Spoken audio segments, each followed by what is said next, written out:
Welcome to the Winged Wheel Podcast, the number one source for news, analysis, and discussion on the Detroit Red Wings, the NHL, and all things hockey. Here are your hosts, Ryan Hanna, Brad Crisco, and Evan Lopsinger.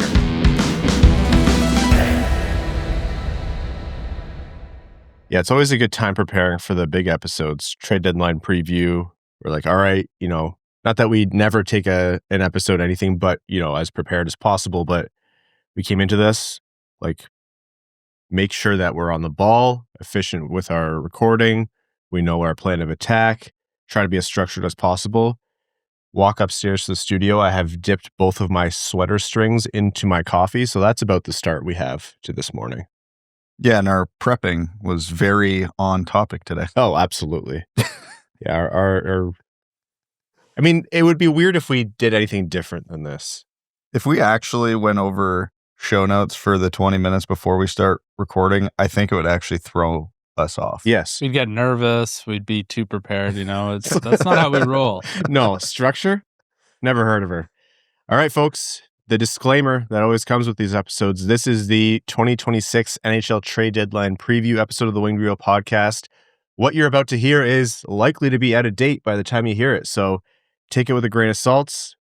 A little asterisk for you, but nevertheless, we are here recording at a special early time to make sure that this is as topical as possible for you as we head into Friday's trade deadline. So without further ado, welcome to the Winged Wheel Podcast, here to talk to you about all things Detroit Red Wings trade deadline, the rest of the NHL's trade deadline strategy, and the world of hockey and lots more. I'm one of your hosts, Ryan Hanna. I'm Brad Crisco. And I'm Evan. On this episode of the Winged Wheel Podcast, as you've guessed, the trade deadline. Everything to do with it. It's going to be a little bit of a different feel for the show, less about the game recaps and, the moment in time things for the Red Wings, and more just about what we are going to do heading into the trade deadline and what Steve Yzerman and the Red Wings are going to do heading into that Friday deadline. We're also going to take a league-wide lens into things as well, and whatever else we get into before overtime. Very quickly, Winged Wheel Podcast Night at the LCA. That's Saturday, March 21st. That is approaching very quickly here. That is a partnered event where us, the Winged Wheel Podcast, and the Detroit Red Wings team up to host a live show at the game before the Red Wings versus Bruins game at Little Caesars Arena. So wingedwheelpodcast.com/Red Wings to get your tickets. They get you access not just into the Red Wings versus Bruins game at a discounted rate. You also get access to that pregame live recording of the show featuring Ken Daniels, lead announcer of the Detroit Red Wings, and other special guests. Also, a co-branded, officially licensed Detroit Red Wings and Winged Wheel Podcast hat. It's Centennial themed. It's red and cream. It's that unreal colorway. And it has the Centennial logo on the front and the Winged Wheel Podcast logo on the side. And most importantly, every ticket purchase represents a Jamie Daniels Foundation donation. So again, wingedwheelpodcast.com/Red Wings. That's Saturday, March 21st. Okay, so the Red Wings have played a game, but we'll do the full recap in the next episode, unless that's a trade deadline episode. But just to cover it, they won 4-2 against the Nashville Predators, and we know that happened, but this is more just about the trade deadline. Just to walk through what's going to happen here, this is obviously the trade deadline preview. On Friday, 3 p.m. Eastern, that is the NHL Trade Deadline. If big things happen with the Red Wings that warrant an emergency episode, we are going to be recording sometime Friday evening. So by Saturday morning, you'll have that episode in your ears or on your screens. If it's a quiet, tepid trade deadline, as it is for most teams most years, then we'll be back with you on Sunday. That episode will be out before the Devils game at 7 p.m. So it's all kind of up in the air. What's likely going to happen is we're going to record this, post it, and then Steve Yzerman is going to trade for Robert Thomas or something at 6 p.m. tonight, and we're going to have to double up in emergency recording really quickly. So we'll try to flow with things. Like Evan said, whenever there's structure, we struggle. So this is kind of our element, really. But let's jump into it. We've been talking about it for months and months, but the Red Wings and their needs and what is happening heading into this trade deadline. Let's start with, what are the biggest priorities for the Red Wings in their roster right now heading into this trade window? I just had deja vu flash through my head because I think I've said this the last 3 deadlines when you've asked this exact question. And my answer remains the same. Goals. I know the talk out there about defense, and I'm not saying the Red Wings don't have a need there, But this is a team that last we checked, might have changed since the Nashville game, was 27th in the league in 5-on-5 expected goals. They do not generate offense so poorly to the point that their coach called a bunch of them just jerseys on the ice, which funny, but also true and a significant problem. If you want to get specific, their first need is a top line winger. Their second need, with all due respect to Andrew Kopp, is a second line center. And then they've probably got 3 more needs in their bottom 6 forwards there. I would love the Red Wings to add a right shot D to be able to shelter ASP a bit more. But I think the defense, patchwork though it may be, young though it may be, questionable at times, has still been less of an issue than the offense. Because if that power play goes cold, which we've seen happen at points in this season, the offense dries up. And this is the rare instance where there are multiple high-end forwards out there with term, not super old, everything Yzerman preaches that he's interested in. And I think not only is it the biggest need, I think the market in terms of what the Red Wings need is stronger at forward than defense. Defense is loaded with a lot of guys who you can plug and play and solve a short-term issue. But the forward market has 2, 3, 4, maybe even 5 forwards who fill a long-term need. Like, if I asked you, build me a realistic player that the Red Wings could use right now, it's probably going to look a lot like Robert Thomas. And here he is on the market. Build me a realistic winger the Red Wings could use. It's going to look a lot like Jordan Kyrou. It's a rare deadline where guys with term are available for a team that can't score goals. So in a perfect world for me, you're adding 1 or 2 forwards and that D. But if circumstance dictates you can only get 1 for whatever reason, which isn't true, but just hypothetically, I'm going forward.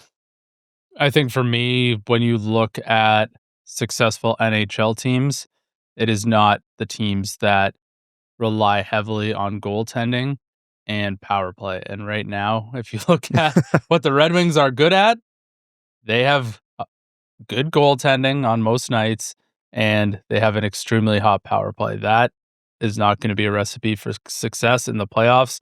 You've seen it time and time again where teams make it in, like the Rangers, where their power play is a wagon and they've got Shesterkin and Ned, and they just get into the playoffs. Well, power plays dry up, the whistles go away, and they struggle to generate a 5-on-5 offense. So for me, the number one need is the same as Brad, add to the forward group, and it has to be someone who is a bona fide goal scorer. I know we talk about incremental improvements, but here there can be no doubt they need a 20-plus goal scorer minimum.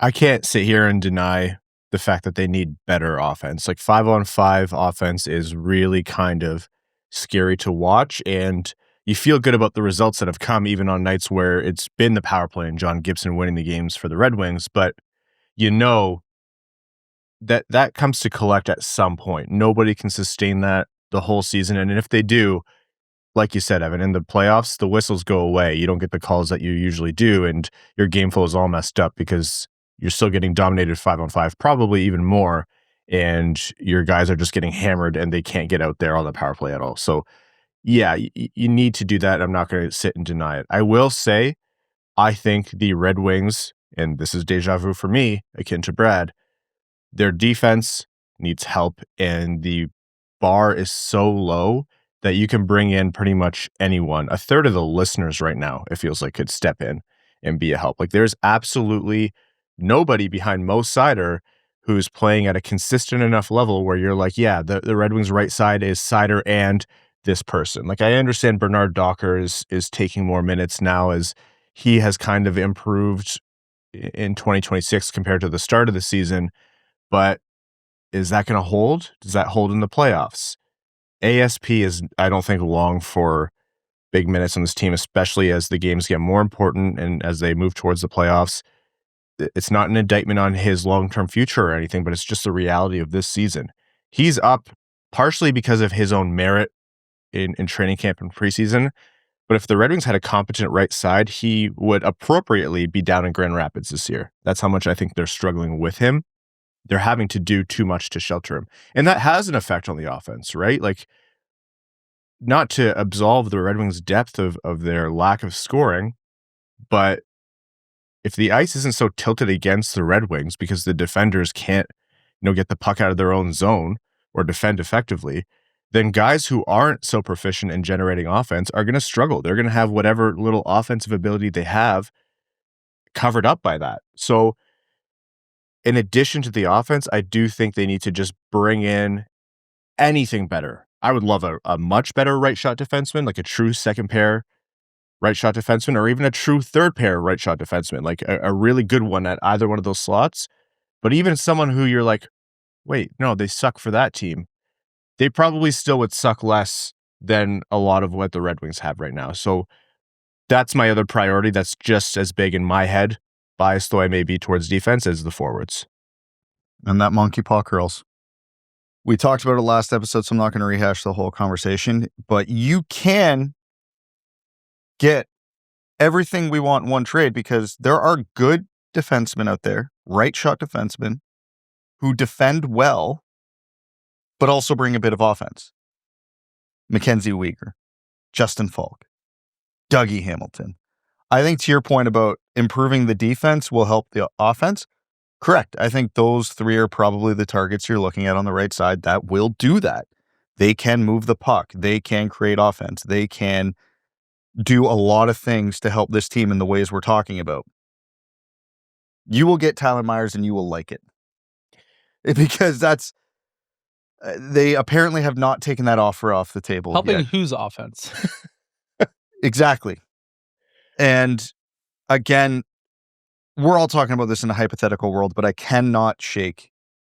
And I'm not going to spend this whole episode ripping on Yzerman because I don't think he's a bad GM, but his biggest flaw as a GM is identifying defensive talent. Okay, can I go back to the Myers thing though?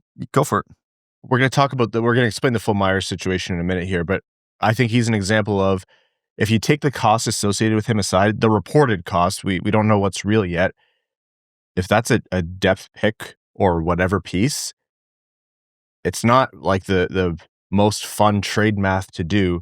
I can see a world where Tyler Myers is a net improvement in a non-insignificant way for the Red Wings as they are right now. Never mind next year. Never mind, the fact that objectively he is so far from his best hockey. I'd say he's been bad. I still think he's an example of a guy who could probably be better than what the Red Wings have had. I think if you are being optimistic, that's the view you take. I think there's a very and more likely reality where he's a net negative and the team actually gets worse than they are currently with him on the ice. I cannot sit here confidently and say he will be better than ASP or JBD. He might. He absolutely could. I think he'd be better than ASP. I think he's better than ASP in one very obvious way, but I think he's substantially weaker than ASP in one very obvious way. It's the whole, chicken or the egg. ASP doesn't defend great, but what can he do? He can move the puck. Tyler Myers, I think, defends okay, especially with his size and his reach, and he's mean and he's physical, and those are all things we like, but he can't move the puck. Not like he used to. So if his whole thing is, he can shut down chances, but then it's glassing out, well, now we're just playing Pong because he's just getting it out of the zone and it's coming back into the Red Wings zone. He's getting it out and it's coming back into the Red Wings zone. We love the guy, but he's a weaker version of what Ben Sherratt does, and we've seen Ben Sherratt's strengths for years, and we've seen his weaknesses. But we're not disagreeing, Brad. Like, it's not going to be perfect, but he plays, 20 minutes a night in Vancouver? Not incredibly well. Vancouver sucks as a team, and don't look at his plus minus. It's double digits. I won't tell you which direction. But, it's still, you can't play ASP 20 minutes a night right now. That's my point. Sometimes a guy who, if he has a good night, that looks like glassing out, but at least it's out. That sucks, but that's still a net improvement for the Red Wings. But we're missing the obvious part of this conversation, and the part that's the most frustrating to me with this year in, year out, every time something like this comes up. I agree with everything you're saying about the Red Wings defense and the need to shelter ASP and et cetera, et cetera. Go get somebody better than Tyler Myers. Yeah, this is the part of the argument I can no longer accept. While we are sitting here sitting on our hands, waiting to see if Tyler Myers waves. Connor Murphy just went to the Oilers, half retained for the same reported asking price. That was a substantially better option for the same price. No term left on Connor Murphy, who's due a big raise. Which is, given these two defensemen, more ideal. Like, I don't want another year of Tyler Myers. If the Red Wings' best option out there is to go get a mediocre defenseman because the asking price on all the good guys is way too high or there's nobody else available, fine. Go get a rental and then solve it in the summer. Don't saddle this team with another bad defenseman for another year. Like, this is the fundamental part that drives me nuts with this whole situation, because I can agree with everything you say and still hate the end result, because this is a defense-heavy market. I'm not going to sit here and rattle off 20 names, but I already listed 3 good right-shot defensemen that could be had, and in Dougie Hamilton's case, not for a high asking price. And we're settling for Tyler Myers? Again, it might not go through. He's not willing to wait, but we know the offer was made, so in Yzerman's mind, he was settling for Tyler Myers. If Tyler Myers doesn't wave, he built the statue. It's the most valuable thing he could do for the Detroit Red Wings.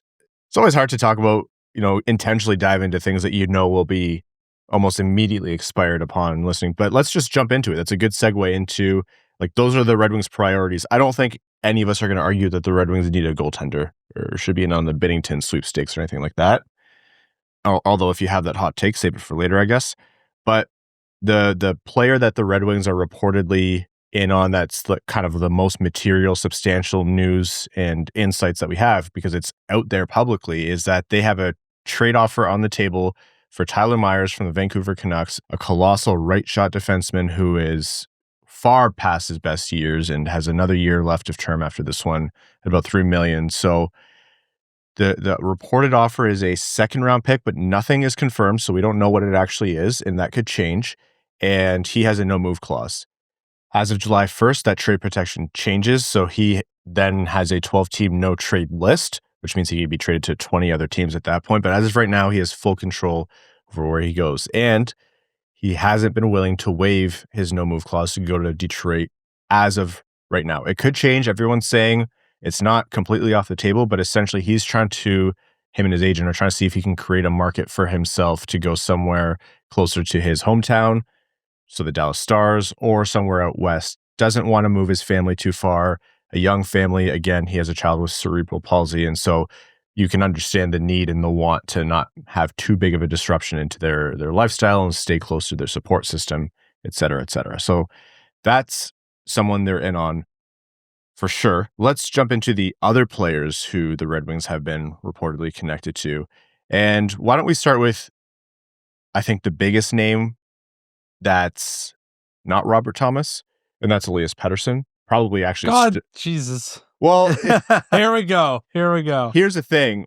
Based on everything that's out there, if you made me guess, and I am now condemning you, Evan, into this trade happening, because I'm going to put my neck out and say, if this is happening for the Red Wings, I don't think it's happening right now. There's been reporting by a few different folks who have said Vancouver doesn't really seem motivated to come off their hard line of not wanting to retain at all. It's a lot of years left. Detroit's not the only team who's not fond of that much term left at that number without having full confidence in the player. And there's been kind of a notion of circle back in the summer if you want to make this work, because this is going to be a complicated trade. The reason I say I don't think it's going to happen, and I agree with that, is I have not heard a ton. And so that doesn't mean it doesn't exist out there. Certainly it could still happen. Yzerman has made surprise moves in the past, but all we have is the information we can go off of, and that's not a player we're hearing noise around. So guaranteeing now that it's going to happen, but I don't think the Petterson thing is going to happen at this trade deadline. That's just my prediction. It's very complicated, right? Like, he's got a ton of money owed for a long time and has not lived up to that contract. And you've got, I'll say, motivation question marks surrounding him everywhere. Is it truly a torn motivator, or is there just injuries catching up with him? Is it just player-team relationship has gone sour. Like, it's such a complicated situation, and as an external team looking into this player, it's very difficult to discern what the cause is. And when you're talking about this much money for this long, without guaranteed results that he's going to return to a point per game plus center, that makes it very difficult to do it on a short timeline, i.e. the trade deadline, or to just do it at all, even in the offseason. Like, I struggle where to add to this conversation. I'm sure there's new people listening and being like, why does he have so much trauma around this player? But questions for me are, do you want to make Elias Petterson the highest played player on the Detroit Red Wings? For me, that's a no. And do you think he'll return to form? And I also think that's a no. I will say, to your credit, Evan, even as someone who's been an advocate to just do something big, because I'd rather have tried and failed than not tried Punching at all. yourself in the face is a big thing too, right? Could reset your broken nose, though, or it could break it more. And I think that's where you're right in that there's a real chance that this just breaks the Red Wings' nose more if that break is, the proverbial, their offense is struggling. Because you do look at Petterson and has just a lot of red flags of, the conversation is, they really like his effort this year, and they think his effort has improved. Or if he was making $6 million, I'm not on this side of the fence at all. Sure. I'm probably all in on this. But 11.6, and we're talking about he has an improved effort. I can't sit here and discredit, despite my want to do something big. I can't discredit the Evans of the world who are like, hey, whoa, 11.6 million for a guy who's figuring out his effort. Do you want that in Detroit? It's not. It's actually the most factual argument in this entire discussion. You know who's not figuring out their effort? Jason Robertson. No. You want to take $12 million plus bucks and make a deal happen if you strike out on Robert Thomas? That's where you go. Dallas ain't moving him, though. That's the problem. If we're talking trade deadline, definitely not. Yeah. And reading between the tea leaves, Dallas has, I think Jim even said publicly, he's not looking to add players with term, which would be weird for a team that's a cup contender and would love to add players like that. But that is very obvious motivation. They want to save cap space to be able to extend Jason Robertson in the offseason. Can I put in one stupid comment here before we go to the other players? You want to know why else everyone is saving cap space? They want to see what happens with Connor McDavid. Oh, yeah. Like if Connor McDavid's like, oh, yeah, the teams came down to Detroit or Montreal, but Detroit couldn't match for whatever unknown reason. Yeah, I'm that window, I'm out. 100%. And I guarantee Toronto is positioning themselves, whether it's upon the expiry of his new extension, the 2 years, or if in case he demands a trade, Toronto is positioning themselves. I think New York is positioning themselves. The Dallases of the world, teams who think that they could lure him out there, no doubt in my mind. Back to things, though, with, let's say Pettersson's not going to happen. Another player who, if you're going to make me guess, and this might be a reverse jinx into something happening positive for Detroit, the Vincent Trocheck connection, I think it's there in that Detroit likes the player. They tried to get him in free agency the same summer they ended up signing Kopp because Trocheck chose New York. That's all true. I think they've probably touched base at some point about him. I'm just not hearing a ton on Trocheck. New York's a funny team right now with a ton of noise, so take that with the biggest grain of salt that exists in the NHL right now. But if I had to make a prediction, I'd say Trocheck is less likely to happen than the other options for the Red Wings at the trade deadline. I think I saw that Minnesota was super interested in Trocheck, which is going to make things difficult because Bill Guerin, obviously GM of the United States Olympic team, Vincent Trocheck's on that team, so there's that familiarity with them. Vincent Trocheck is a guy I would absolutely go after, but I feel like the market on him is hotter than it's ever been. That's the thing with Trocheck, because there's no denying he's a great player and he's an upgrade, but his age, contract length, and asking price, the worst thing that could happen to Detroit in this situation is they give up a first-round pick and a Carter Bear for him, and he's really good the rest of this year. Great.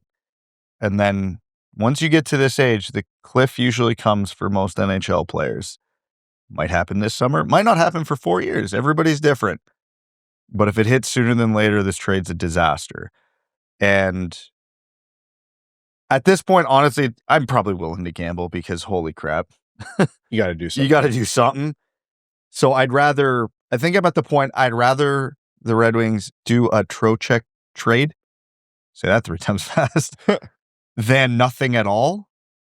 But like, that's a 51-49 in my mind. It's we struck out on everything else. Screw it. Let's throw caution to the wind and pray that he ages well. And like, his cap hit's not unreasonable. Like, again, 5.625 through 2029. Salary cap space, I do not care about. I am not thinking about it at this trade deadline. You're paying $5.5 million for your second line center. That's a good spot to be in. But also, I could make an argument that if Vincent Trocheck's your second line center, you're probably not a cup contender. Well, I've got news for you, Brad. The Detroit Red Wings probably aren't a cup contender. No, I know, but I'm thinking, because again, if he was a 1-year rental, sure, like, but he's going to be here for years and years, so he's got to start dropping down the lineup. You mean down the line? Yeah. He'll be third line center on Detroit when they sign Connor McDavid. That's right. Exactly. Are they really going to make Robert Thomas play fourth line center? It's going to be tough. But at the same time, the big thing for me in favor of a Trocheck trade is under $6 million for a pretty, even if he falls off by, call it 25% in the next few years, that's still reasonable for a third line center. It doesn't solve a problem because guess what? Then we're having this exact same conversation in the summer and next year about we need to find a second line center. But all of a sudden you have a significant upgrade on third line center. I'm okay with that. Yeah, you get your second line center and you slot Trocheck down, you get him better matchups. So like, it makes a lot of sense, but the cost is going to be insane, and I think that's probably where a lot of people will just not be interested anymore. That's my big sticking point on this, too. If you told me right now that we could get Trocheck straight up for a first-round pick and that's it, I'm probably good with that. But Trocheck is a first plus, maybe a first plus, and that really starts to make me squeamish. Trocheck and Willander and a third. I don't care. But I don't think it's going to be Willander and a third. I think it's going to be Trocheck and Bear and a pick. Okay, here. This is where I'm going to give my big annoying soapbox speech of trade value. Everyone, including us, has a very good habit, but one that needs to be kind of recognized in times like this of evaluating trades very, very objectively. And I'm going to sound like an idiot saying this because you're like, of course you should evaluate trades objectively. But you look at it of like, does this value make sense for 3 years left for a guy who's already 32 years old, who's not at the kind of age where he kind of moves your window and makes it even tighter? And that's a good way of looking at it. Like, I don't think you're wrong, Brad. But there's something to be said about a team who's near a decade of not making the playoffs and needing to kind of just get that spark or get the ball rolling and create like a big compounding snowball effect of just get in, see what you can do. I'm not saying you phoned it in and you lose 4 games and you're happy, but get in, get Dylan Larkin back in the playoffs, effectively real playoff experience for the first time for all that it counts for me. Seider and Raymond, literally first playoff experience. Get these guys, get your young core in the mix, show this team off to the rest of the free agents and available trade partners across the league as a desirable location. Get playoff games in the LCA. There's going to be compounding benefits from that act that aren't, distinctly points on a stat sheet or prime years on a cap hit or anything like that. But the I don't know, even if I call this something stupid like aura, like just build in the notion that this is a team that can win, and there are effects that you can't write down tangibly on paper, but that are there. And so the combination of that, the fact that the Red Wings have a ton of assets which do expire, like these prospects and picks will eventually expire. You don't have room for all of them, and you don't think all of them are going to pan out, so you try to be sneaky and dish out the ones that you don't think are as likely to pan out, and you try to you make some trades where you're overpaying a little bit. It's like buying candy at the checkout. Is that the most cost-efficient way to buy candy? No, absolutely not. But I want the candy. But sometimes you want the candy, and sometimes you deserve this sweet treat. And God, does Detroit and the Red Wings fans deserve a sweet treat sometimes. I think you can't think exclusively like that because then your teeth will rot out and it'll be a terrible use of your money. But from time to time, grab the Snickers bar, or sorry, you have to sponsor us first. Grab the candy bar, or if you're like me, a sour gummy candy or something, and treat yourself. That's my take on it. No GM should operate that way ever. They need to operate in the reality of objective. That's a father of two going through the checkout regularly. Yes. So again, if we want to look at things objectively, okay, let's look at things objectively. Again, if your proposal of a first Wallinder and like a third is the deal, I'm doing that all day for Trocheck. But if it's where I think the asking price is going to be closer, and let's say I'm going to say Carter Bear, but like you can replace that with ASP, MBN, whoever, like an equivalent level prospect. If it's a first in Carter Bear to get Vincent Trocheck, okay, yeah, I agree this team needs to get in the playoffs and you want to give the team a boost, et cetera, et cetera, et cetera. Here's the thing with this, though. So right now, the Red Wings are 6 points clear of 9th place in the East with a little over a month to go in the season. With Columbus having a game in hand. Yes. They should make the playoffs regardless of what the Red Wings do at the deadline. Knock on wood. You don't need Trocheck to get everything you just said. They have gotten to this point. They should get in the playoffs. Now, if they get to the playoffs, again, if we're speaking objectively, what's likely to happen? They're cannon fodder for Tampa Bay and Carolina at some point in these playoffs. I don't even think the Red Wings are favored against the Sabres. Yes, get in the playoffs, maybe a steal around. I think that's well within the realm of possibility. I'm not saying the Red Wings are going to make the playoffs and get bounced in 4 games. They're probably playing Buffalo or Tampa in the first round, and I absolutely think if everything goes right, maybe they steal a series. They are not making a run this year, whereas, okay, if you hold on to a Carter Bear level prospect, he could be a guy for you for 10 years, or he's still a very premium piece that you can use for someone younger and better who shakes loose in the next year or two. That isn't a 32-year-old. With all due respect to Vincent Trocheck, we've established he's a good player. So what's wrong with 32-year-olds? Jesus. I just think that everything you said can be true, but then Trocheck still isn't the answer if that is the asking price. Because again, St. Louis might not trade Robert Thomas now because they don't get an offer they like. You can circle back every month until they do move him. So having the pieces in there is important. And again, I don't think the Red Wings are so far along in their ascent that you look at a guy like Carter Bear or MBN or whoever and go, well, this is probably going to be a pretty good, maybe even a really good middle 6 forward for a long time, which is what Trocheck's probably going to be for 3 years. So it's kind of, I don't think the Red Wings are in the, we have to do this right now. I think if the Red Wings were legitimate Stanley Cup contenders this year, I'm on the other side of the fence on this 1,000%. Prospects are hypothetical, theoretical. I don't care. Give me players who are going to help us right now.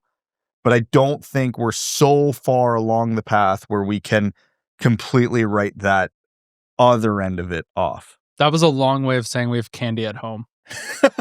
Kinda. No, I think my brain just keeps, he got stuck on, he said, I don't think we'd be favored against Buffalo. I don't think Team USA would be favored against Buffalo with how the Sabres are playing right now. No, but I think my ultimate point was not necessarily we have candy at home. It's, okay, well, you're trying to use these assets to buy a Chevy Cavalier, whereas in a couple years we might be able to buy a Porsche. Like, you know what I mean? Save your money. Okay, that's a great time as any to take a quick break. And when we're back, let's talk about Robert Thomas. First, a word from our sponsors back after this.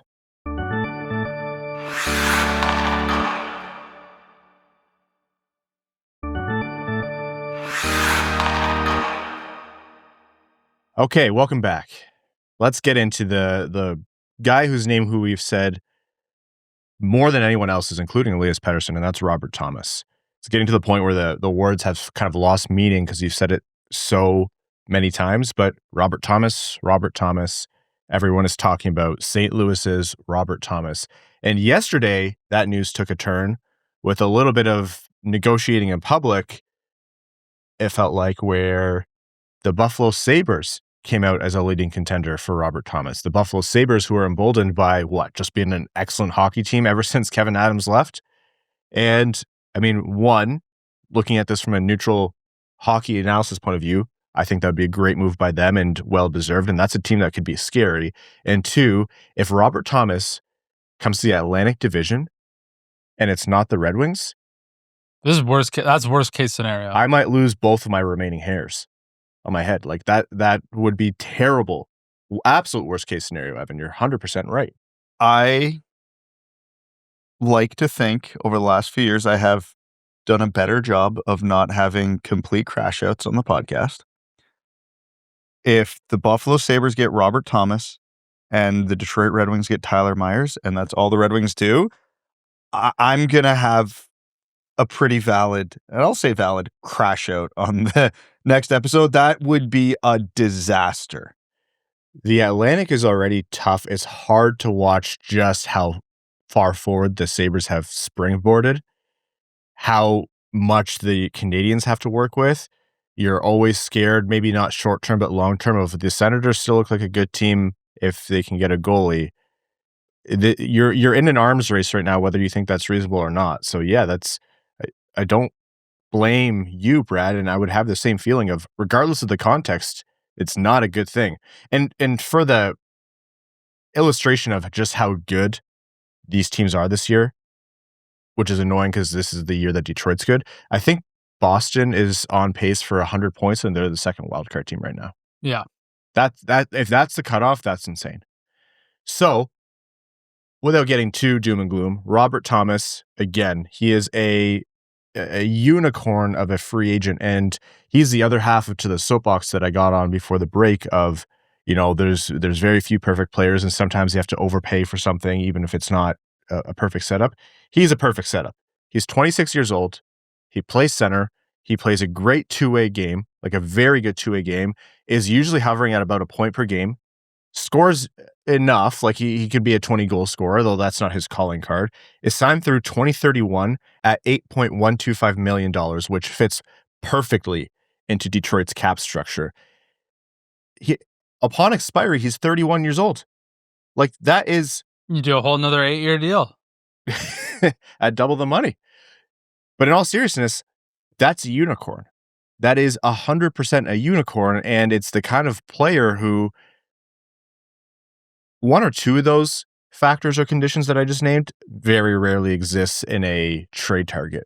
All of them and more, that's almost never there. And so I've been called crazy for saying go and give away the farm for this guy. But I still, irrational though I may be, I'm like, no, go give away the farm for this guy, because there is almost never someone who's this perfect for you, aside from Quinn Hughes. But Quinn Hughes had the whole thing of, like, you didn't know if you had a guarantee that he would extend, and he couldn't come with an extension. This is a perfect package for Detroit. There are very, very few players in the NHL who fit, when we're factoring in cap hit, contract, age, what Detroit's looking to do better than Robert Thomas. There's not a lot of, mid-20s, near point per game centers. The ones who exist do not come available because they're better than gold for NHL teams. I struggle to see a reality where anytime in the next few years, a player in a better position for the Red Wings than Robert Thomas is going to come available. When Quinn Hughes comes here in free agency, that'll be it. He's a way better player, but he's going to cost $14 million. Cap's not real. We don't. And I think Robert Thomas is at a bigger position of need. Though he's nowhere near the level of player Quinn Hughes is, I think Robert Thomas is the bigger need, genuinely. Because they have a bigger issue there in the lineup. He's going to be $6 million cheaper on the cap, even though the cap's not real. I'm legitimately throwing 4 first-round values at this trade to make it happen, because I do not see a better opportunity for the Red Wings coming available than this. If he goes to Buffalo for any sort of package that isn't mind-bogglingly insane, I'm going to be furious. I get he has a no-move contract, but I talked about that last episode where I said, okay, Yzerman, you have to be a salesman at some point.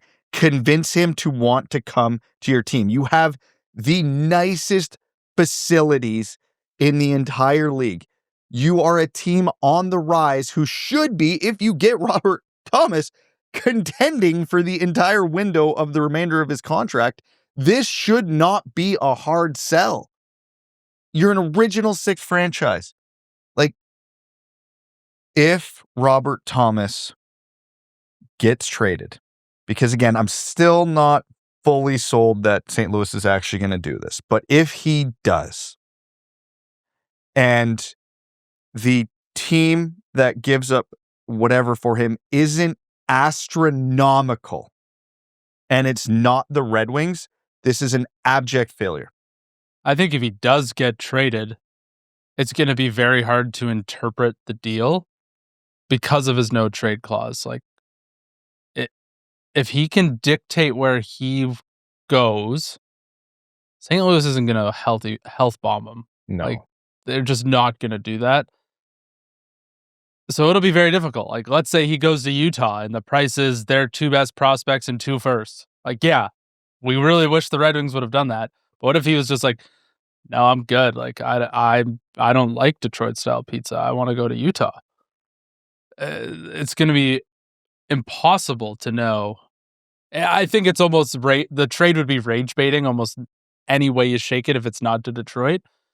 But if he does get traded and doesn't go to Detroit and it's Atlantic Division, that's a big problem. I think that opens up a lot more conversation around the Red Wings and what they have to do in the short term. A real-time update from Darren Drager says it's believed that St. Louis and Buffalo went the distance on Thomas trade talks. Sounds like the Sabres aren't willing to part with the necessary pieces, prospects, player, and a first. Still teams nibbling, but the Blues are firm in what the return needs to be for the young center. So I open this by saying there seemed to be some like negotiating in public via these leaks and things. And it could be the sometimes the player and the agent. In this case, it makes more sense for it to be the team, considering, how this is playing out. And yeah, this reads to me like St. Louis saying, we don't need to do this, but this is as hot as the fire has ever been. So let's see what kind of bidding war we can drum up right now to reach that 4 first-round pick equivalent return. And remember, this is Armstrong. He's on his way out. Steen is taking over this GM role. Like, this is going to be his team. He wants to leave him in a good position. And I don't really see them as a team who's going to just trade away Robert Thomas for no reason. There's no pressure to do it. You can rebuild and have Robert Thomas still be a fixture that you build around 100%. So I see this kind of Buffalo thing. Like, I think it was real, but yeah, I think this is a little bit of just trying to drum up the price.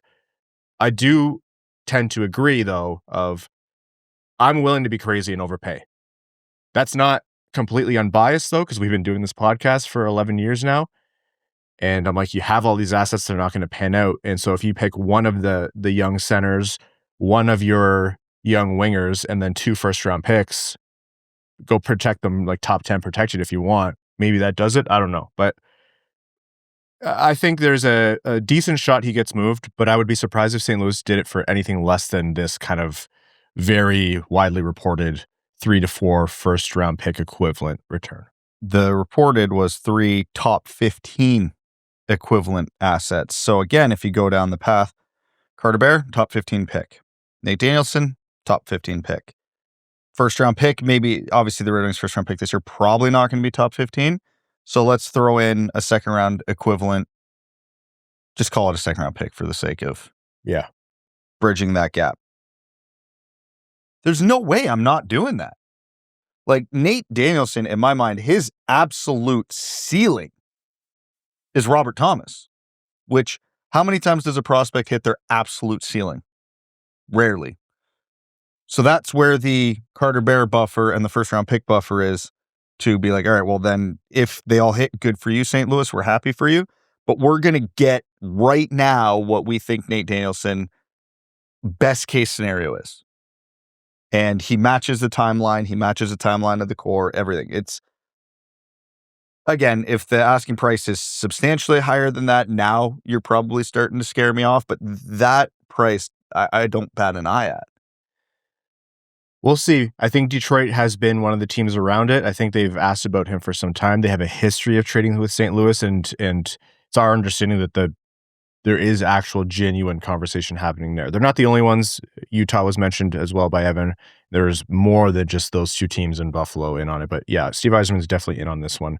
Let's talk about two other St. Louis Blues. One of them, Justin Faulk, who's one of the, highest rated defensemen available at the deadline. And then a guy who's less talked about, but I think just as big of a name if St. Louis does decide to blow this up, Jordan Kyrou, who has the same contract and the same term remaining. He's 27 right now as Robert Thomas. He's a winger and a little bit more of a firebrand, a little bit more of a, there's been questions about his fit in a locker room and he's butt heads with a lot of coaches, but a very, very productive player. So let's start with Faulk and then your thoughts on Kyrou as well. Faulk is 33, one more year left at $6.5 million after this one, by the way. Right shot defenseman. 7 first-round values, and we get all 3. Screw it. NBA style trade. OHL style trade. Faulk, I like a lot. My concerns with him are a lot of the same ones I have with Trocheck. The only difference is he's only got the 1.5 years on the deal versus, was it with Trocheck 3? So I'm hesitant with the reported asking price because this isn't a true rental, but like close enough where, again, I don't think the Red Wings are cup contenders this year. And even next year, it would take a lot going right in the market for that to happen. Like the Robert Thomas thing would have to happen then. And I don't know if I'm giving up a first plus for 1.5 years of a pretty good defenseman. And that's not to take anything away from Justin Faulk. Again, if you took out contract, asking price, everything of the players on the market, Justin Faulk might be damn near the best option for them on the right side of that D. But man, the reported price for it's a lot. And that really scares me for a guy his age and is only got 1 year left on his deal after this. I like the player. I almost wonder if you are a true believer that Rasmus Ristolainen, when healthy, can return to form like completely and be a very productive player for you in terms of his game, not necessarily like racking up the points. He's a couple years younger. And if you're going to be paying a premium for a right shot defenseman to steady you until, the pipeline fills it in properly or you can find other solutions, I almost would rather overpay for that, even though I think it's a riskier proposition because I think Faulk's been better, at least of late. Depends where your priorities lie because I don't want to go through every player right now, but Ristolainen this year, you look at his defensive metrics, very, very good. He's an offensive black hole, but whatever, that's not the end of the world. The reported asking price as of this morning I saw for Ristolainen was a first plus a prospect. Yeah. I'm not there on Ristolainen either, but I think I hear your argument that he's younger. There's maybe a little more upside there, a little more certainty than you would versus 30-something-year-old Justin Faulk. Again, salary cap's not real. You're not giving up a first-round pick for Dougie Hamilton. Like, with all the cap space the Red Wings have, like, I'm a little amazed that we're not hearing more Dougie Hamilton talk. We were going to get there. I think Faulk and Hamilton, there's a lot of similarities between the two in terms of strengths, weaknesses, good defenders, not elite, but also bring puck moving and offensive upside. And obviously Justin Faulk's contract is a lot more reasonable than Dougie Hamilton's. But for that reason, Dougie Hamilton's acquisition cost is going to be possibly substantially less. And given the cap space the Red Wings have, and me not feeling bad about spending Chris Ilitch's money, Dougie Hamilton's the perfect candidate for the Detroit Red Wings right now. Yep. I think if we're talking, the defensive targets, I do like Justin Faulk. All this comes with the catch line of it depends on the ask. If the ask is a first plus for Justin Faulk, I'm not interested. Because that's just, to me, way too much to pay for a guy with 1 year and change left on term. And I truthfully, at his age, the next contract, I think he's going to be like, I've made my money. I want to go to a contender. Detroit may or may not be that team. Like he'll be highly sought after for the big dogs. Edmonton's probably sniffing around on him. Colorado will always be sniffing around. Dallas with Tyler Seguin going LTIR, they'll be sniffing around. So, which, by the way, with Dallas, have you seen the right side of their defense? Oh my God, it makes Detroit's look like the 0-2 Red Wings. Yeah, that's been their story for a while. So, yeah, would I like Justin Faulk? Absolutely. He would fill a massive need on this team, and he can play a ton of minutes, and he's not being relied on to play power play. Like, he can just go out there and help provide some offense at 5-on-5 and be a good defender. So I agree with all that. Rasmus Ristolainen, the availability has always been a concern. He's had years where he looks terrible. He's had years where he's injured. And then you see flashes in the pan where he is who everyone hoped he would be. So definitely more risk there. And if the ask for him is a first plus, no thank you again. Dougie Hamilton makes a lot of sense too. And I have essentially no concerns about Dougie Hamilton, except for why is it every team he goes to, he has a falling out either with the organization, the other players, and gets sent out. Because he uses his unlimited museum pass too much, costs the company a lot of money. Yeah. I get mad at him for that. I'm sure we could work out a way where he can just go for free. We're bullying the wrong nerds. Leave Dougie Hamilton alone. Yeah, he makes $9 million a year. What's $30 to go to the museum? Like that's chump change. But that's the only true concern I have. It's less about the player Dougie Hamilton and sort of the fit Dougie Hamilton. We don't want any nerds on this team.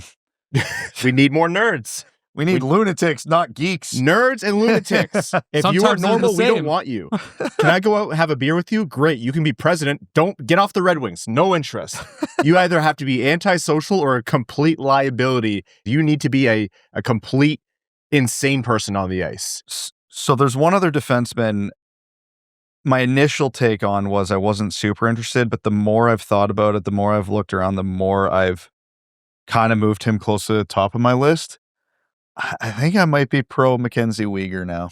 Wow. That's not who I thought you were going to say. I was going to say, I think I'm pro, like, I kind of softened on him too, I'm not going to lie. Yeah, he's expensive and he's old, but but the difference between him and some... What a hook. Have we gone to the other side of the black hole and we're coming out? This is horseshoe theory in action. But the difference between him and the other expensive old defenseman we've talked about is he's actually good. He's good defensively. He brings puck moving ability.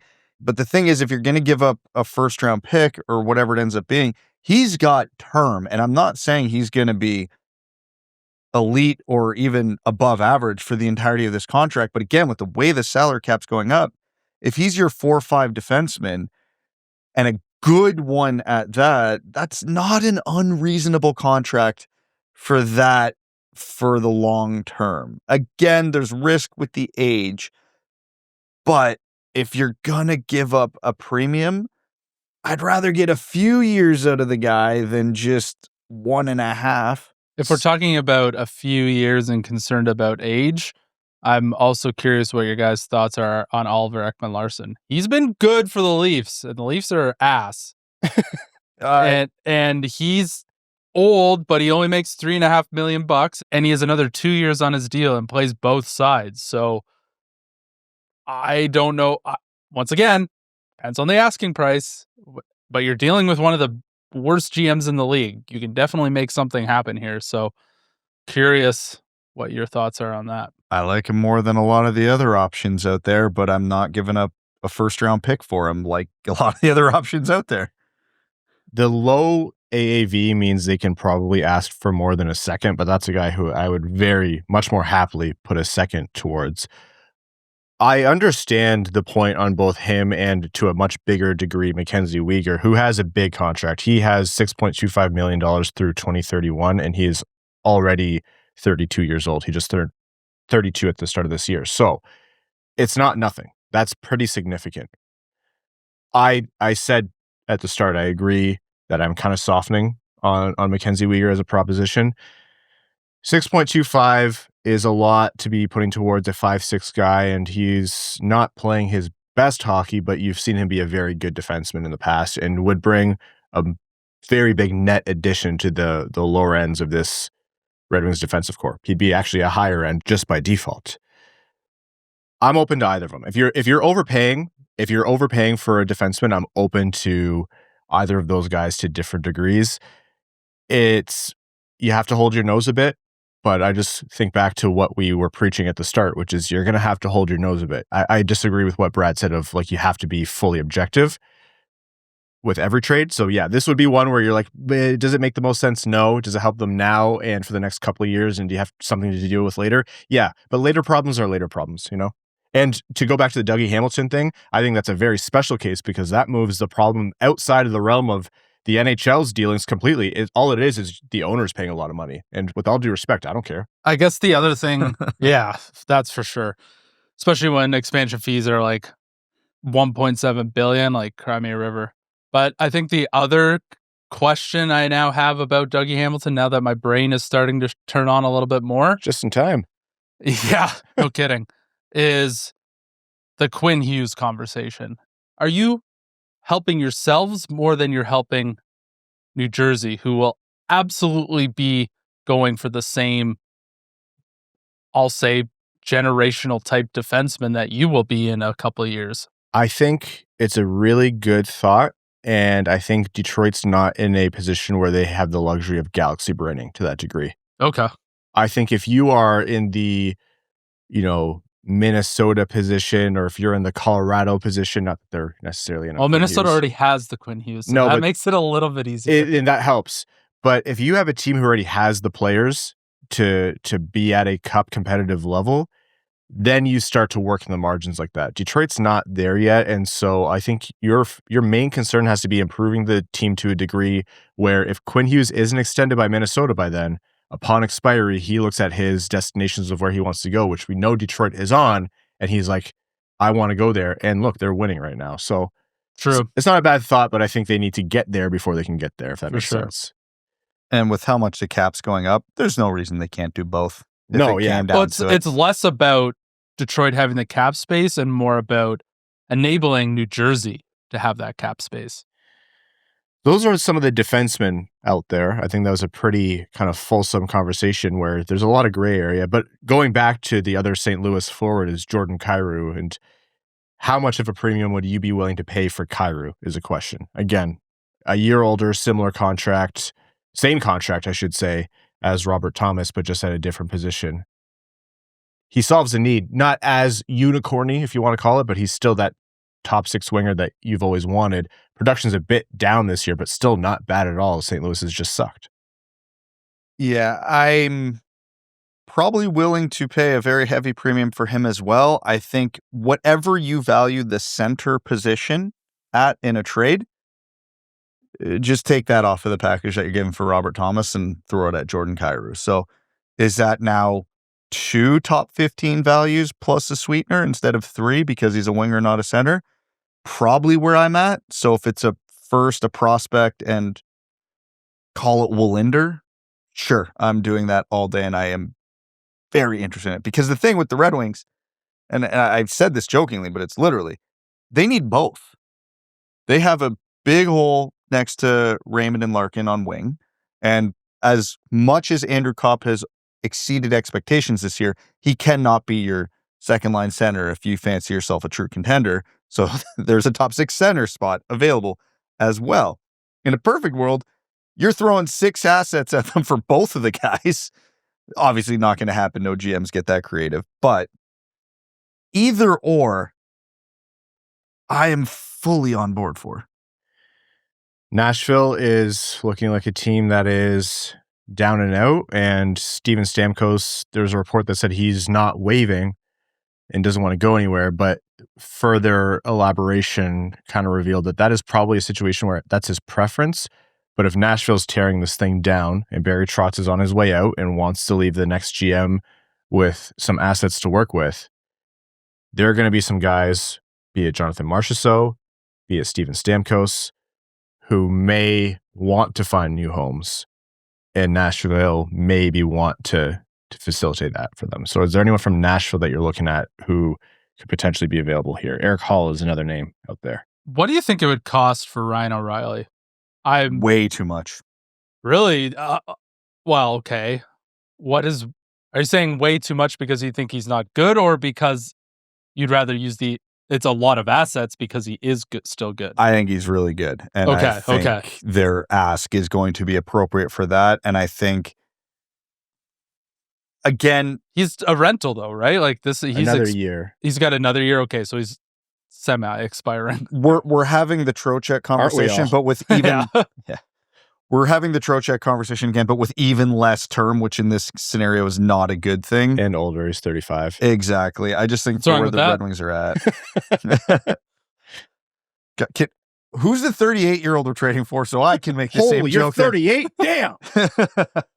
But yeah, They're all retired. I think if the asking price was reasonable for O'Reilly, I'd be all over it. But given how good he is, it's not going to be. So great player, plays the kind of game that can win you playoff games, has played the kind of game that has won teams playoff games all the way to a cup, is desired by everyone all the time. A little bit scared of the big lights, it seems like. It is not really a guy who likes to go to a big market. So I'd be curious to see what he thinks about, Perfect. Come to Detroit. You're almost equal distance to being your home. He's from Perth, so Detroit's equal distance to Toronto if you talk about traffic involved. Yep. Not quite the big lights of Toronto. It fills a huge position of need. Yeah, that would be a very, very, very heavy premium. And then you're asking yourself the question of, like, if you're paying that, what's the difference between the price for him and Trocheck? Trocheck's younger. You get him for not longer. A Conn Smythe winner. That's true. That's true. I'm going to say a thing that's going to sound like a meme if you are part of the Wingwell podcast lore. What about Michael Bunting? He shoots left. He's not very good, though. Have you looked at the bottom six forward group of the Detroit Red Wings? Congrats, he's qualified. He's got to be, 45 now? 30 years old, $4.5 million, true rental. He is expired after this year. And, a perennial 20-goal guy. He's got twice as many goals as Michael Rasmussen. 2? 13. 4 times as many. Yeah, if you count Michael Rasmussen's goals that have been disallowed because of goalie interference or offside or something, I think he might be a 40-goal scorer this year. And I call him a perennial 20-goal guy. His availability has been, up and down over the seasons, although between Pittsburgh and Nashville last year, he had 19 goals, 13 goals through 61 games this year. He's a depth option for you. So, yeah, I mean, if he comes not terribly expensive, that's a player who I don't hate adding. Because I agree with what you guys said at the start of, like, if you need to add someone to this forward group, it needs to be someone who meaningfully shifts the 5-on-5 balance of hockey played through a 60-minute game. But I also think that there's nothing wrong with adding some depth offense as well. So he'd fit. Price dependent. As with everything. Before I get into a summary of the Red Wings situation, are there any names as crazy as they want that you think are worth discussing here, or have we kind of covered it all in terms of who's, a more or less reasonable target for Detroit? Well, if you want to get crazy, I know I mentioned it before, the acquisition cost would probably be literally nothing, and it would be depth scoring. Montreal's desperately trying to get rid of Patrik Laine right now. Do you want to help Montreal? Well, the cap space for them doesn't matter. That they're in the same boat. Like, I just don't think they want to pay the guy, and because he's not worth it. But the Red Wings are a team that can't score goals, and Patrik Laine can't do anything good except score goals. He has 0 goals this year. He hasn't played this year, has he? He has 5 games. He's 5 games. One is like, I get it. Yeah, you're not wrong. It feels like Patrik Laine has been in the league for 30 years. He's 27 years old. But, this was my fear when Patrik Laine was being discussed in the past of, like, I just don't think he's worth what he's being paid. And yeah, he's not. He's objectively not worth that money. You're bringing in Sprong. You're bringing in a guy with all the offensive talent in the world, but there's a reason he doesn't stick on team after team after team, Yeah, and we don't need him. He's a true rental. We don't need him after this year. Let's just get some goals down the stretch. So just as if they give him away, I'll hear the argument for it. Throw him on the third line and throw him on the second power play unit because, again, for all the things he sucks at, and that is a long list, this dude may legitimately have the best shot in the NHL. Like, you could make that case. So if you just get him in a position where, buddy, we don't need to do anything other than shoot the puck, he might get you half a goal per game the rest of the way out, which right now, the Red Wings don't have. Because again, this is the argument I have. And when I look at stupid things like this, I honestly think he would outperform everybody that's played with Raymond and Larkin so far this year if you threw him in that spot. Larkin, God, he's gonna. I hate that I can't have. He's gonna need bionic legs. He might but already. Again, Larkin and Raymond both are great defensively, both forecheck well, both move the puck well. If you put an actual elite shooter with them, I think he's too much of an anchor. I don't know though. Like again, I would agree in normal circumstances, but Casper's not doing a whole lot there. Finney didn't do a whole lot there. Like if he's coming from Vancouver or one of the bottom feeders of the league, I'm very much interested in this conversation. But the fact that you could potentially be helping out a team you're trying to battle, not just this year for the playoffs, but for the foreseeable future. Well, he's a rental. He doesn't matter for either team come July. Yeah, but are you enabling Montreal by taking him off their roster, giving them $8 million in space? Well over. And letting them potentially make I know they don't really have a lot of assets after the Dobson trade, but you're enabling them to get better, and you're going to be battling them for forever in the playoff run. Like, we could be talking about, it's, we always do Toronto and Tampa are playing each other in the first round, or Toronto, Boston are playing each other in the first round. Like, we could be very much seeing Montreal, Detroit are playing each other in the first round for the 17th time in a row, which would be fantastic. Don't get me wrong, making the playoffs 17 times in a row would be amazing. But helping other teams get out of a problem is not, especially a divisional rival, is not a great idea in my mind. Well, line A for me would be the 2:55 p.m. deal on Friday. They'd be like, all right, we struck out on Thomas, we struck out on Kyrou, Petterson's not going anywhere, we're not getting Trocheck. Montreal, do you still want to get rid of this guy? Sure. All right, we'll take him. Like, that would be the line A thing for me. He's not plan A, B, C, or D, but if everything else strikes out and you're sitting there at 2:55 going, where can we add? I'd roll the dice. Again, I agree. I don't think he's any good, but I think he's going to provide some goals, which is something already more than half the forwards on this team are doing. Okay. We are going to take another quick break here, and when we're back, we're going to do a little bit of a combo, wrapping up our thoughts in a very, very shortened overtime because this is a little bit of a different episode. So, quick break, a word from our sponsors, back after this.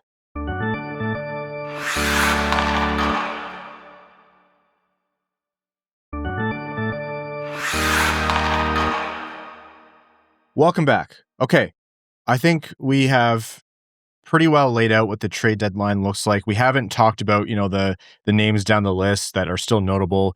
Nazem Kadri, Blake Coleman, other guys from the Flames. We haven't mentioned, guys like Connor Garland or Bobby McMahon who are going to get attention. But the gist of it is you understand where the Red Wings' needs are and how everything kind of comes with that asterisk of dependent on price except for a few players. So can we do like, how we do when we do the drafts, like our top X preferred players? Can we do that? Yeah. How about? And obviously it's going to be, you don't even need to say it. Depends on the cost. Yeah. You just give me 3 players. Okay. Give me 3 players and then give me your answer to, does Steve Yzerman need to do something at this trade deadline? Am I going first? You're going first. Oh, shoot. I was hoping to copy some homework. Okay. All right. Brad will go first. Buy Evan some time. All right. Priority number 1, no shocker, Robert Thomas. Priority number 2, no shocker, I would go Jordan Kyrou. Priority number 3, Dougie Hamilton. So if you get 2 of those 3, to me, that's a phenomenal deadline. I fall in the camp of, I don't think the Red Wings have to do something this deadline, but I think what happens around them is going to dictate my verdict on that. If all these guys I'm talking about get traded and the Red Wings get none of them, that's a tough look. Unless they all went for completely unreasonable prices. But even then, that still feels like a tough look. In terms of actual priority, because I do agree that if this team is going to make the playoffs regardless, you don't have to do something at the deadline, but to show the team that you're willing to reward them for the position that they're in, I think first priority is actually it's got to be someone else to bring the floor up on defense. So I'm going to say priority one is one of Faulk or Ristolainen or Hamilton or any kind of right shot defenseman who can swallow 18 minutes a night and be a meaningful improvement. So not Tyler Myers. Who should swallow 18 minutes a night. Although he could still be 18 minutes a night. And he will be 18 minutes a night. That's a problem. And an improvement over what the Red Wings have. Debatable. Brad. This is Brian's list, not yours. Priority number 2, Robert Thomas. I'm not going to sit here and pretend. He's my personal priority number 1. But it's not the end of the world if you don't get him. But it kind of is personally for me. That's my nightmare. So Robert Thomas, if he gets traded, it needs to be Detroit, in my very biased opinion. And priority number 3 is any remaining forward who is a actual meaningful contributor, be that Trocheck or Kyrou, and those are very different propositions, but anyone. I think for me, the Red Wings have to make a move, and it can't be reactionary to if Buffalo or Montreal or Ottawa are making moves to bolster their lineup, because then you put yourself in a bad spot from a leverage perspective, and that's when you start to make bad deals with teams. So yes, Detroit needs to make a move. They put themselves in a good spot. They need that candy bar at the checkout line. In terms of priorities, I'm right there with you guys. I think Robert Thomas, that type of player, does not come up almost ever. And he fits exactly into what Detroit's doing, and they have the assets to make it happen. So he's number 1. After that, I'll just kind of be more general. They need offensive help. They need a top 6 winger. I'd say maybe even a middle 6 winger who can be a 20, 25 plus goal guy every single season. So fill in your favorite one there. And then for me, they need help on defense. Right shot, left shot, I don't care. If they have to play their off wing for a couple seasons while ASP gets his reps and starts to figure things out, that's fine. You look at the Faulks, you look at the Hamiltons, you look at, for me, maybe OEL as well with the Swedish contingency in Detroit. Those are the priorities, and they need to make a combination of that happen. Okay, that's our 2026 NHL Trade Deadline preview from the lens of the Detroit Red Wings. Again, this is all liable to be expired the moment we hit publish, so bear with us, and we'll be recording if and when anything big happens. If you don't hear from us by Friday night, Saturday morning, it means nothing big happened. We'll be back with you on Sunday. For now, let's jump into a very truncated overtime. We're going to overtime. Overtime is brought to you by our Patreon supporters, patreon.com/wingwheel podcast. If you want to support the show, you get access to benefits like our bonus overtime episodes, which record right after these main ones. We let loose, we have fun. Any questions that don't make the main show, we answer there. You get thoughts with Evan, you get bloopers and outtakes. It's a good time. You also get access to our Patreon exclusive Discord, and you're automatically entered into all of our giveaways. Plus, you have a chance to enter for our giveaway for 2 tickets to every Detroit Red Wings home game going directly to our Patreon supporters. So again, patreon.com/wingedwheel podcast. So it's going to be a short overtime today, and we're actually going to wait until this evening to record the bonus overtime just for the sake of time and letting more questions flow in. So bear with us. These pillar episodes are a little bit different, but let's take some questions from our patrons. Red Wings fan in Wisconsin says, if this trade deadline comes and goes and Stevie doesn't make a move of any significance, does he get fired if they miss the playoffs? I love Stevie, but when I hear Tyler Myers for a second rounder, I panic a little bit. You and me both. I don't think he gets fired, but I think there will be, probably for the first time, legitimate questions being asked. Steve Yzerman is not getting fired. No, Chris Ilitch is not firing him. No. I think Steve Yzerman will leave on his own terms one way or another. I don't think he's at an age where he's going to be GMing forever anyways. I would be surprised if it was much longer. And so he's a very competitive guy, so I could see him staying longer because he wants to get this done, but I don't think Chris Ilitch is going to. Steve Yzerman is cover for Chris Ilitch. He already takes enough heat from the Tigers side. So, okay, next one here. It's Crescens says, hypothetically, if the Wings could only trade with one team at the trade deadline, would you rather they get the combination of Thomas or Kyrou, take your pick, and Faulk, or Trocheck and Fox from the Rangers. Thomas is signed for longer than Trocheck, is younger and the better player, but Faulk just delays the inevitable search for the next right-hand D, while Fox sets up the right side for years to come. Well, I think ASP's plan is supposed to be playing the Fox role, not to that level, but ideally close. St. Louis is the obvious answer here for me. Yeah, who's that? If you go Thomas and Faulk, who is that Robert Thomas center? I know everyone will initially say Nate Danielson, but I'm selling my stock a little bit on Nate Danielson. Okay. I think there's a more likely reality ASP gets close to Fox than Danielson gets close to Thomas. And we have to further truncate overtime and call it there because it was just reported that Sebastian Cossa has been recalled from the Grand Rapids Griffins to the Detroit Red Wings on emergency conditions. John Gibson took a stinger to the arm. Thought it was just a stinger, but maybe they're not completely sure yet. And so Cossa has been called up. Eric Gustafsson, who just cleared waivers, has been assigned to Grand Rapids. So Cossa called up to the Red Wings. We'll see what that means. They do play tonight against the Vegas Golden Knights in Detroit. So we just had this whole thing. If John Gibson is hurt for long term, which doesn't sound likely, but if he is, erase everything I said. The Red Wings are sellers now. No. Wow, we're going to... Binnington, come on down. Yeah, you trade for 3 St. Louis Blues. Thomas, Faulk, and Binnington. It's cost effective. You only need one flight. This is the Tyler Myers conversation. We're going to trade for a goalie, trade for someone good. Just tell him that red jersey is a Team Canada jersey. He'll be lights out. It's going to be Dominic Hasek out there. Okay, folks. That's our trade deadline preview. Apologies for the truncated overtime. We're going to make it up to you, and also we're going to record the bonus overtime later tonight. But for now, one more quick break, and when we're back, we're going to wrap up this episode of the Win Wheel Podcast back after this.